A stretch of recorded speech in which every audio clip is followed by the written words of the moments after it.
আজি আপোনালোকে দেখা পাইছে হাতীৰদৰা কলেজ ওমেন্স চেলছৰ সহযোগত আজি বহুত ধুনীয়াকৈ এটা আমাৰ ফ্ৰী হেল্থ কেম্প পাতিছে আৰু আমি তামাৰহাট মিনি PSCৰ পৰা আমাক আমন্ত্ৰণ কৰাৰ কাৰণে আমি প্ৰথমতে ধন্যবাদ জ্ঞাপন কৰিছোঁ আৰু আমিও বহুত সুখী হৈছোঁ যে আজি ইহঁতৰ ইমান ধুনীয়াকৈ এটা প্ৰগ্ৰামত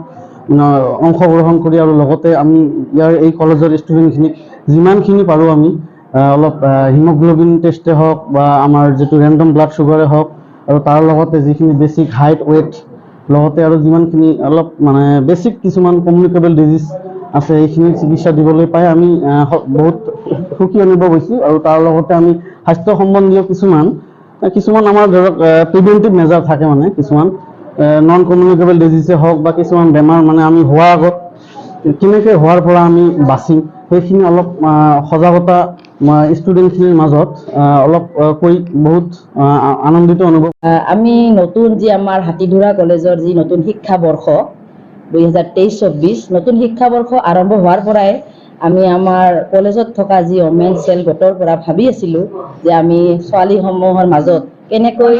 কিবা এটা ভাল কাম কৰিব পাৰোঁ, যে তাহাঁতৰ স্বাস্থ্য সম্পৰ্কে তাহাঁতৰ আন সজাগতাৰ ওপৰত কি কৰিব পাৰোঁ তাকে ভাবি আমি চিন্তিত হৈ আছিলোঁ গোটেইবিলাকে। তাৰপিছত আমি চিন্তা কৰি তামাৰহাট MPHCৰ লগত কথা পাতিলোঁ। তেওঁলোকক ক'লোঁ যে আমাৰ যিহেতু সকলো ছোৱালী গাঁৱলীয়া বা আমাৰ স্বাস্থ্য সম্পৰ্কে কাৰো সজাগতা নাই, সেয়েহে তেওঁলোকক ক'লোঁ যে আহি কমেও আমাক 1 ঘণ্টা বা 2 ঘণ্টা সময় তেওঁলোকে আমাৰ ছোৱালীবিলাকক অলপ পৰীক্ষা কৰক, তেওঁলোকৰ আগত দুৰ্বলতাখিনি প্ৰকাশ কৰক, স্বাস্থ্য সম্পৰ্কে তেওঁলোকক সজাগ কৰক, এনেকুৱা ধৰণৰ তেওঁলোকক আমি অনুৰোধ কৰিলোঁ। আমাৰ অনুৰোধ তেওঁলোকে ৰক্ষা কৰিলে, ৰক্ষা কৰি আজি তেওঁলোক আহি আমাৰ কলেজত উপস্থিত হ'ল আৰু উপস্থিত হৈ আজি আমাৰ প্ৰায় 100-150 ল'ৰা ছোৱালীক তেওঁলোকে চালে, নানান উপদেশেৰে তেওঁলোকে আমাৰ ছোৱালীবিলাকক সমৃদ্ধিশালী কৰিলে। তেওঁলোকে আগুৱাই যোৱাৰ পথত স্বাস্থ্য সম্পৰ্কে আমি ভাবিছোঁ যে বহুখিনি নিশ্চয় জ্ঞান লাভ কৰিব পাৰিব